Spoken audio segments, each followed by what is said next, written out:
Bien-aimés de Dieu, chers jeunes, chers frères et sœurs en Christ, avec joie et amour, nous vous saluons.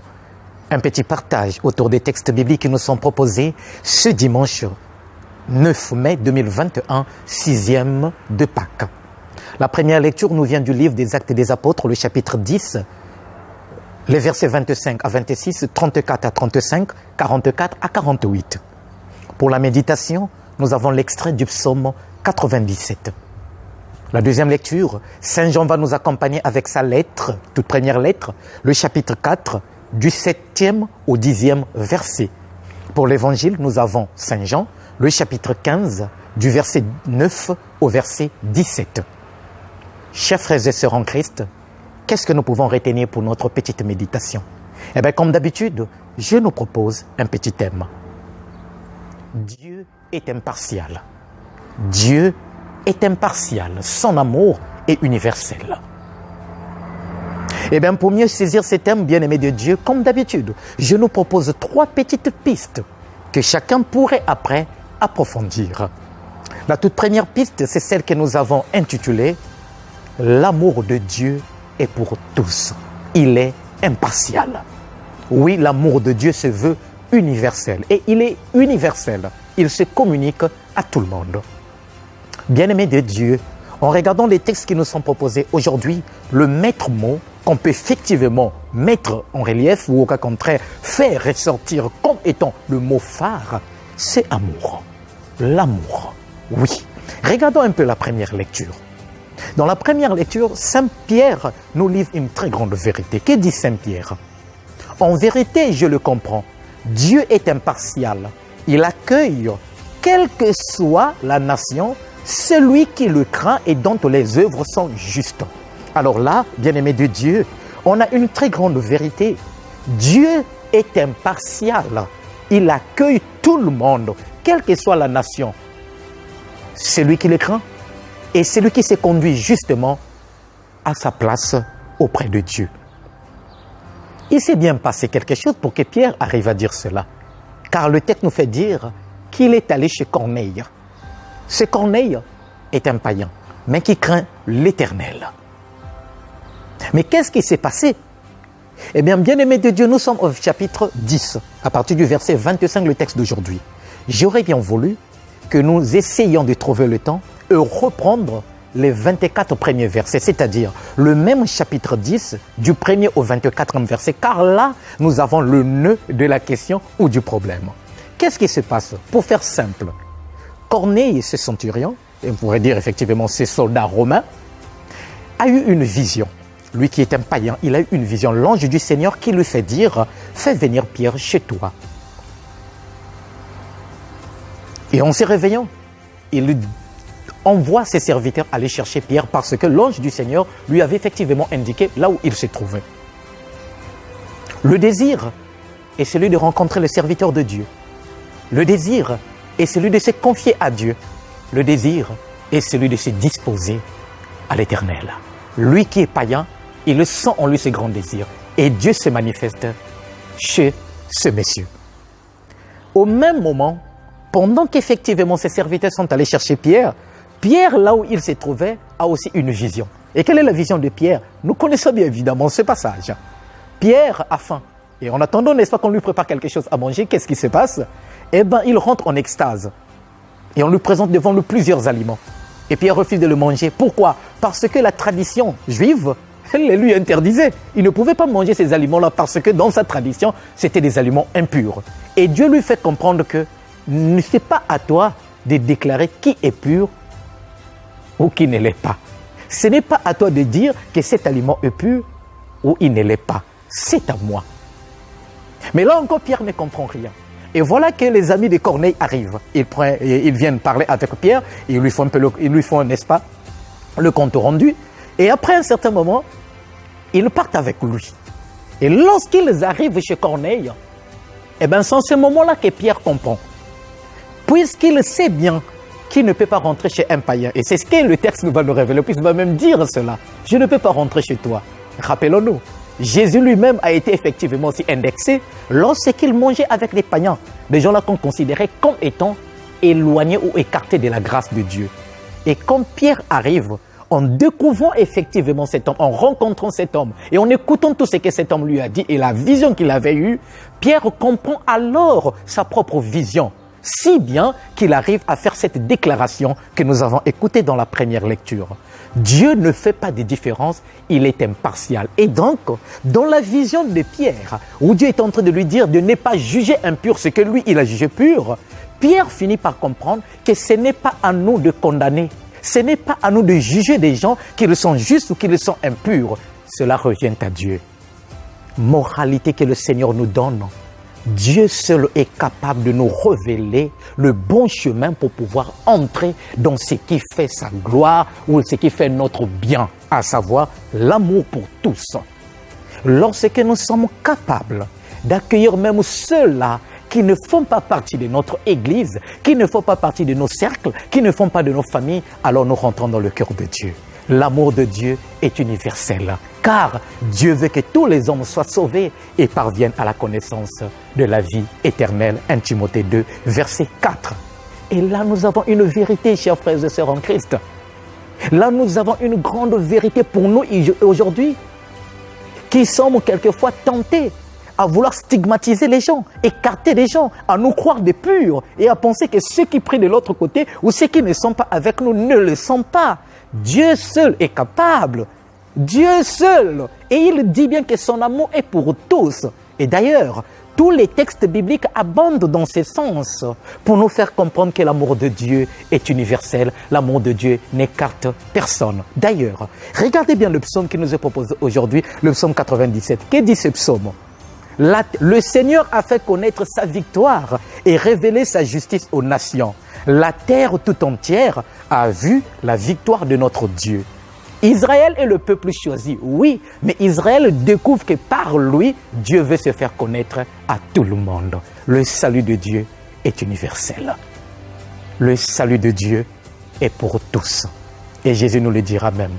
Ne soyez pas surpris que les prostituées et les païens vous précèdent dans le royaume de Dieu.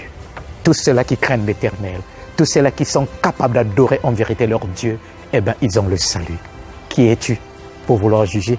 Qui es-tu pour vouloir condamner? Qui es-tu pour vouloir dire que ceux-ci sont impurs, nous sommes des purs? Tu te trompes. Dès lors que nous rentrons dans cette logique, à vouloir considérer les autres comme étant des purs, et nous des purs et les autres des impurs, nous sortons du cœur de Dieu. Nous ne sommes pas avec Dieu. Et si nos communautés jouissent effectivement dans cette dynamique, disons-nous tout simplement, ces communautés ne sont pas des communautés de Dieu. Oui, là où on stigmatise, là où on écarte, eh bien Dieu n'y est pas. Nous avons chassé Dieu parce que Dieu est amour et son amour est universel. Et si cet amour est universel, ça veut dire que tout chrétien doit devenir celui-là qui le communique, celui-là qui l'annonce partout. Ce qui m'emmène à notre deuxième piste, celle que nous avons intitulée « Le signe distinctif des amis de Dieu, c'est l'amour ».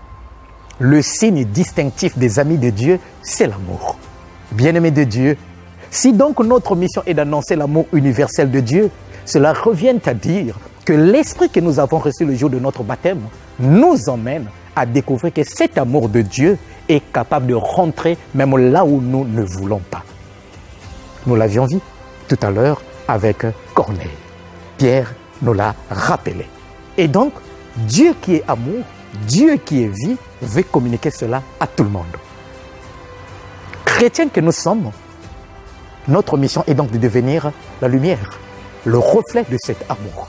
Ainsi, comprenons-nous Saint Jean dans la deuxième lecture de ce jour. Qu'est-ce qu'il nous dit? Eh bien, il nous fait comprendre que le chrétien ne se distingue pas par ses habits. Le chrétien ne se distingue pas par le nombre de biens qu'il a. Le chrétien ne se distingue pas effectivement par son rang social, ou par ses avoirs, ou par son savoir. Le chrétien se distingue par l'amour, lorsqu'il est capable d'aimer. Alors, Saint Jean nous dit quoi? Quiconque aime est né de Dieu et connaît Dieu. Alors, regardons, quiconque aime, ça veut dire que lorsque nous aimons, nous naissons de nouveau, ou nous renaissons. Or, le jour de notre baptême, nous sommes nés de nouveau, puisque nous avons revêtu la vie du Christ, le jour de notre baptême. Ce qui revient à dire, si Saint Jean nous le rappelle encore aujourd'hui, que qui vit dans l'amour connaît Dieu et est né de Dieu, ça veut dire chaque fois que nous posons des actes d'amour, chaque fois que nous sommes capables d'aimer nos frères sans distinction, eh ben, nous faisons ressusciter, s'il faut le dire, l'amour de Dieu qui est en nous. Autrement dit, l'identité de Dieu que nous avons reçue le jour de notre baptême se réalise ou se conforte et se confirme chaque fois que nous posons des actes d'amour. Lorsque nous aimons, eh bien, nous réalisons cette identité en nous. Puisqu'il dit, celui qui aime connaît Dieu, est né de Dieu. Donc le baptême, oui, mais il ne suffit pas. Il faudrait que ce baptême nous emmène chaque jour à vivre dans l'amour et à pouvoir effectivement le communiquer autour de nous. Et il ajoute encore, ce n'est pas, voici comment est-ce que Dieu nous a aimés. Ce n'est pas nous qui avons aimé Dieu en premier, mais c'est lui qui l'a fait, nous dit Saint Jean dans la deuxième lecture. Bien-aimé de Dieu, c'est beau ce texte. Il dit que c'est Dieu qui nous a aimés le premier, ce n'est pas nous. Autrement dit, c'est Dieu d'abord qui vient à notre rencontre. C'est Dieu qui veut toujours nous communiquer son amour.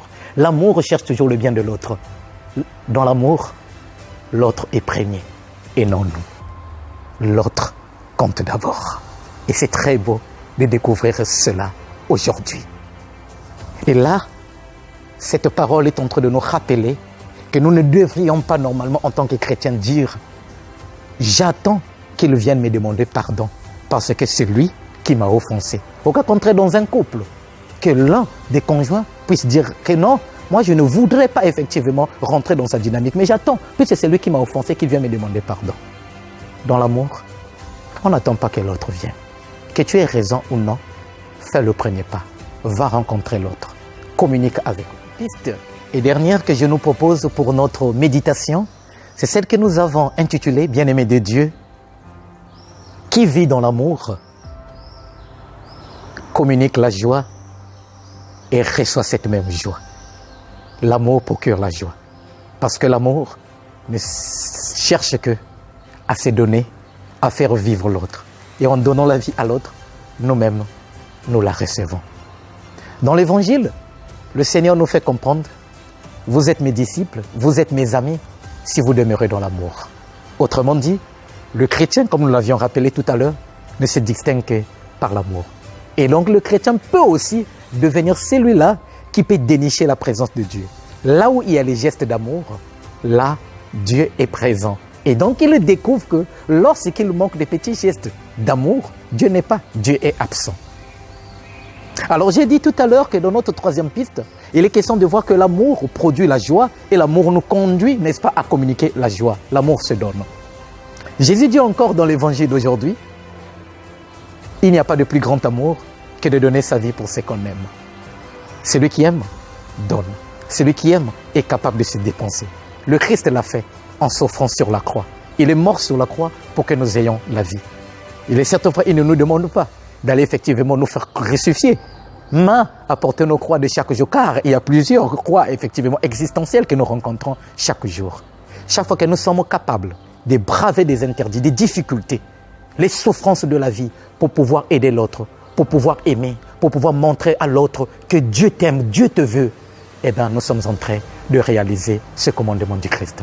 Aimer sans mesure, aimer effectivement sans condition, se donner pour l'autre. Chaque fois qu'il nous est possible d'offrir notre temps, nos énergies, nos talents et même des petits moyens que nous avons pour pouvoir soutenir celui qui est dans le besoin, soyons-en sûrs que nous sommes en train de nous donner, nous sommes en train de communiquer la vie. Et donc, la joie est en nous, la joie est aussi dans celui à qui nous sommes en train d'offrir cette aide. Enfin, le Seigneur dit dans le texte, si vous vivez dans l'amour, si vous demeurez dans l'amour, tout ce que vous demanderez en mon nom, au Père, il vous l'accordera. Source de joie. Qui vit dans l'amour reçoit des bénédictions de Dieu. Qui vit dans l'amour est comblé par Dieu.